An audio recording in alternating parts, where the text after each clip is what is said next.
Völundarkviða, the Lay of Völund. Between the Thrimskviða and the alvitr in the Codex Regius stands the Völundarkviða.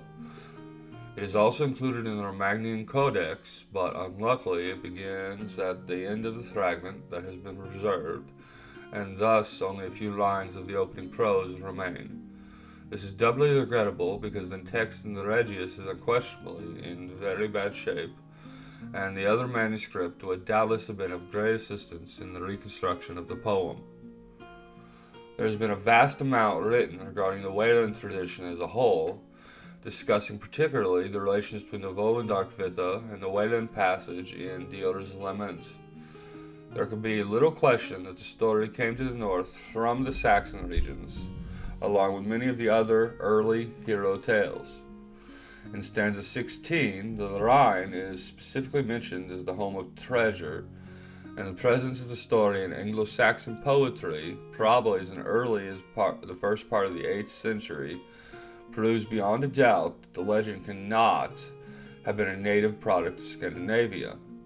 In one form or another, however, the legend of the smith persisted for centuries throughout all the Teutonic lands, and the name Wayland Smith is familiar to all readers of Walter Scott and even of Rudyard Kipling's of Tales of England.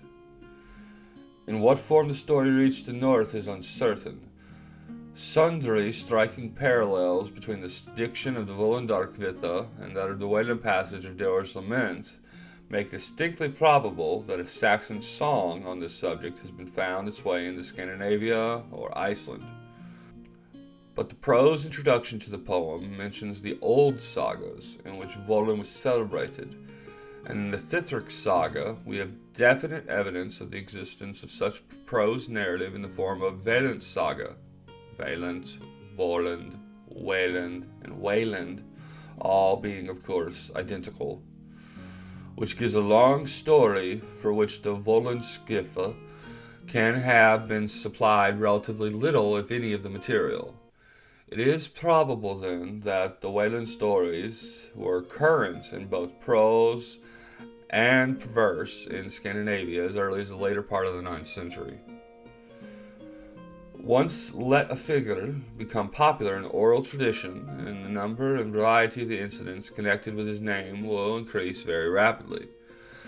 Doubtless, there were scores of Wayland stories current in the 8th, 9th, and 10th centuries, many of them with very little of any traditional authority. The main one, however, the story of the laming of the smith by King Níðuðr, or by some other enemy, and of Wayland's terrible revenge, forms the basis of the Völundarkviða. To this, by way of introduction, has been added the story of Völund and the swan-maiden, who, to make things even more complex, it is likewise to be a Valkyrie. Some critics maintain that the two sections were originally two distinct poems, merely strung together by the compiler with the help of narrative prose links. But the poem as a whole has a kind of dramatic unity, which suggests rather that an early poet, for linguistically the poem belongs among the oldest of the Edda collection, used two distinct legends, whether in prose or verse, as the basis of the composition of a new and homogeneous poem. The swan-maiden story appears, of course, in many places, quite distinct from the Wayland tradition, and in another form became one of the most popular of German folk tales. Like the story of Wayland, however, it is a German rather than Scandinavian origin, and the identification of the swan-maidens as Valkyries, which may have taken place before the legend reached the north, may, on the other hand, have been simply an attempt to connect southern tradition with figures well known in northern mythology. The Völundarkviða is full of prose narrative links, including an introduction. The nature of such prose links has already been discussed in the introductory note to the Gruesome, and the Völundarkviða is a striking illustration of the way in which the function of the earlier Eddic verse was limited chiefly to dialogue or description, the narrative outline being provided, if at all, in prose. This prose was put in by each reciter according to his fancy and knowledge, and his estimate of his hearer's need for such explanations. Some of it, as in this instance, eventually found its way into written record. The manuscript of the Völundarkviða is in such bad shape, and the conjunctual intimations have been so numerous that in the notes I have attempted to record only the most important of them. Völundarkviða. There was a king in Sweden named Níðuðr. He had 2 sons and 1 daughter. Her name was Bothvild. There were 3 brothers, sons of a king of the Finns. One was called Slagfith, another Egil, and a third Völund. They went on snowshoes and hunted wild beasts.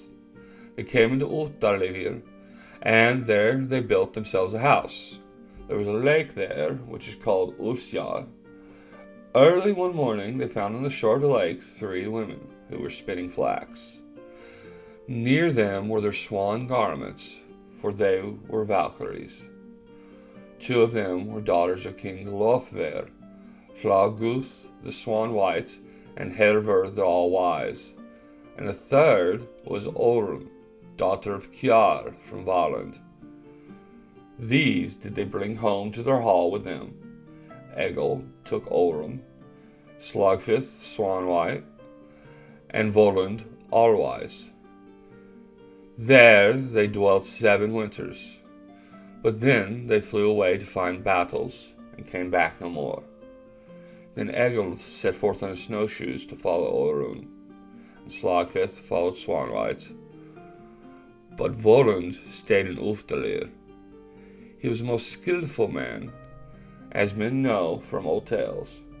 King Níðuðr had been taken by force, as the poem here tells.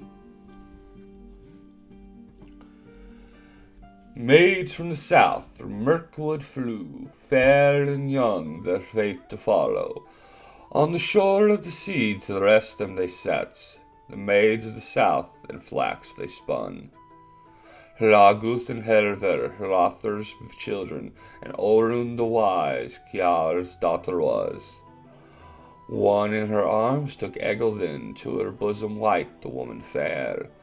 Swan white second, swan feathers she wore, and her arms the third of the sisters threw, the next round Völund's neck so white. There did they sit for 7 winters, and the 8th at last came their longing again, and the 9th did need divide them. The maidens yearned for the murky wood, the fair young maids their fate to follow. Völund home from his hunting came, from a weary way the weather-wise bowmen.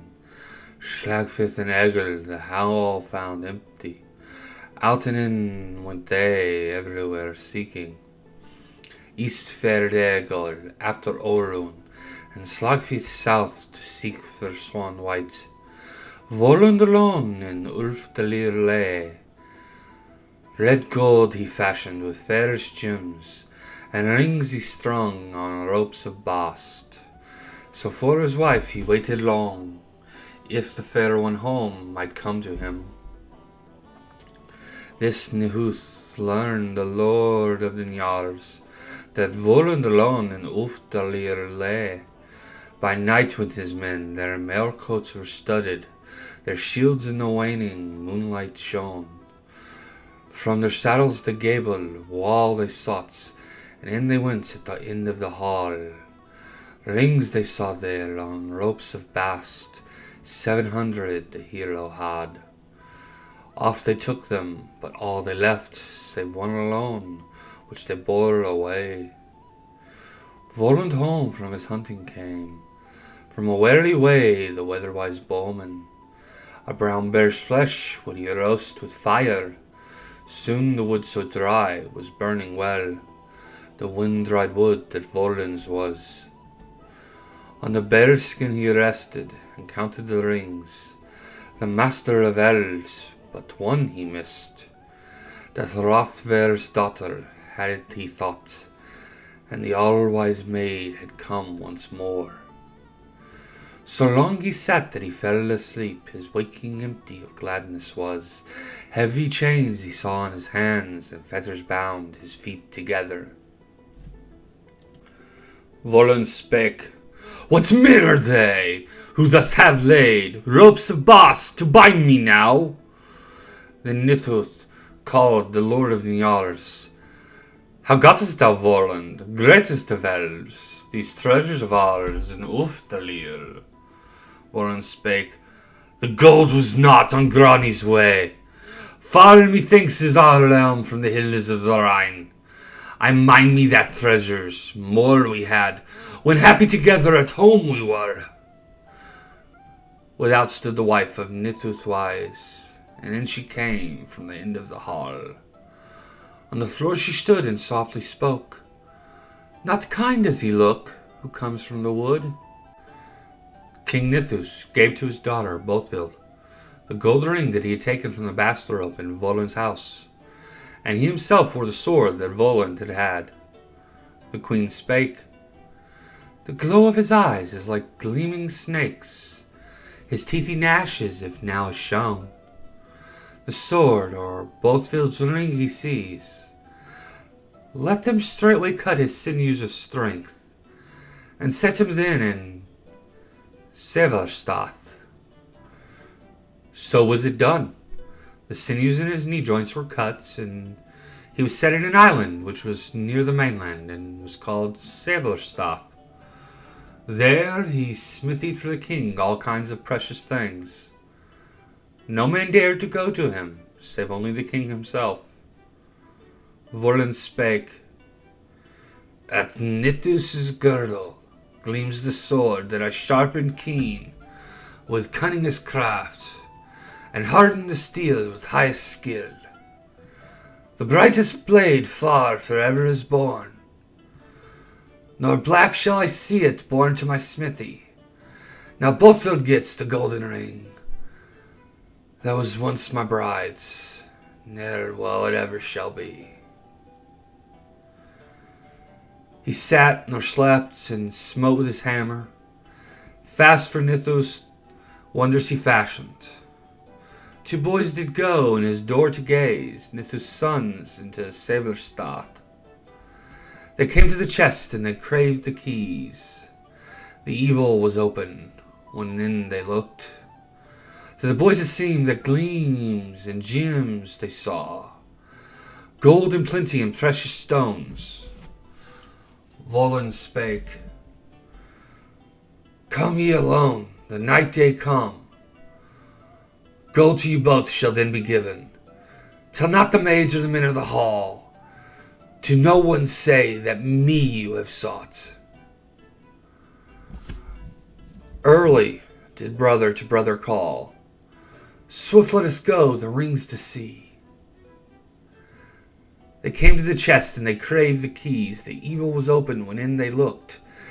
He smote off their heads, and their feet he hid under the sooty straps of the Bellows.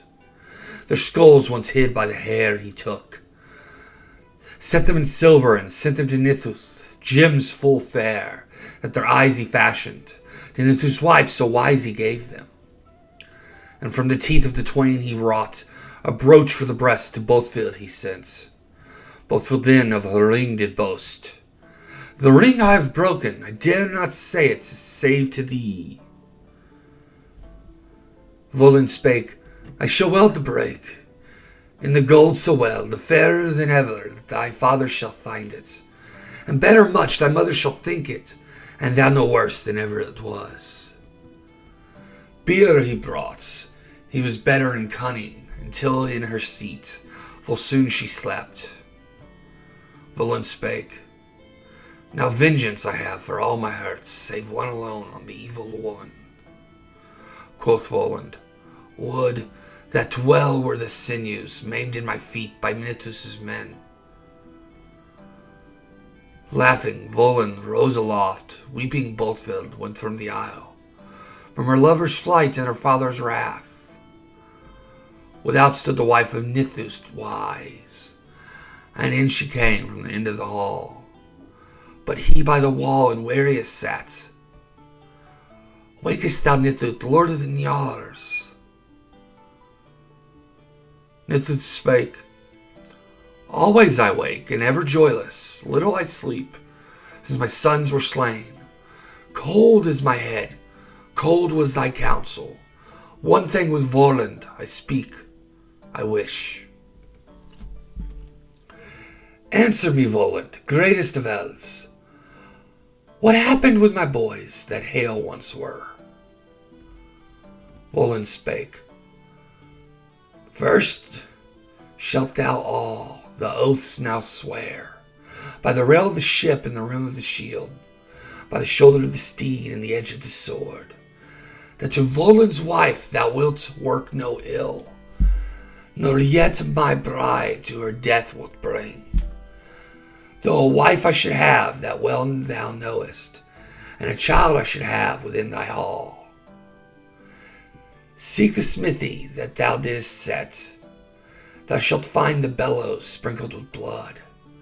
I smote off their heads of both thy sons, and their feet neath the sooty straps I hid. Their skulls once hid by their hair I took, set them in silver and sent them to Níðuðr. Gems full fair, from their eyes I fashioned, to Níðuðr's wife so wise I gave them. And from the teeth of the twain I wrought a brooch for the breast, to Bothfield I gave it. Now big with child does Bothfield go, the only daughter ye two have ever had. Níðuðr spake. Never spakest thou word, the worst could hurt me, nor that made me Völund, more bitter for vengeance. There is no man so high from thy horse to take thee, or so doughty an archer as down to shoot thee, while high in the clouds thy course thou takest. Laughing, Völund rose aloft, but left in sadness Níðuðr's that.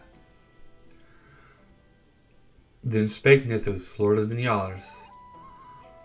Rise up, Thrakroth, best of my thralls. Bid Bothfield come, the brightest brown maid, bedecked so fair with her father to speak.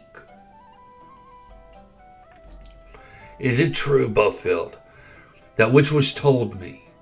Once in the isle with Völund wert thou. Bothfield spake. True it is, Níðuðr. That which was told thee, once in the isle was Völund was I. An hour of lust, alas it should be. Naught was my might with such a man, nor from his strength could I save myself.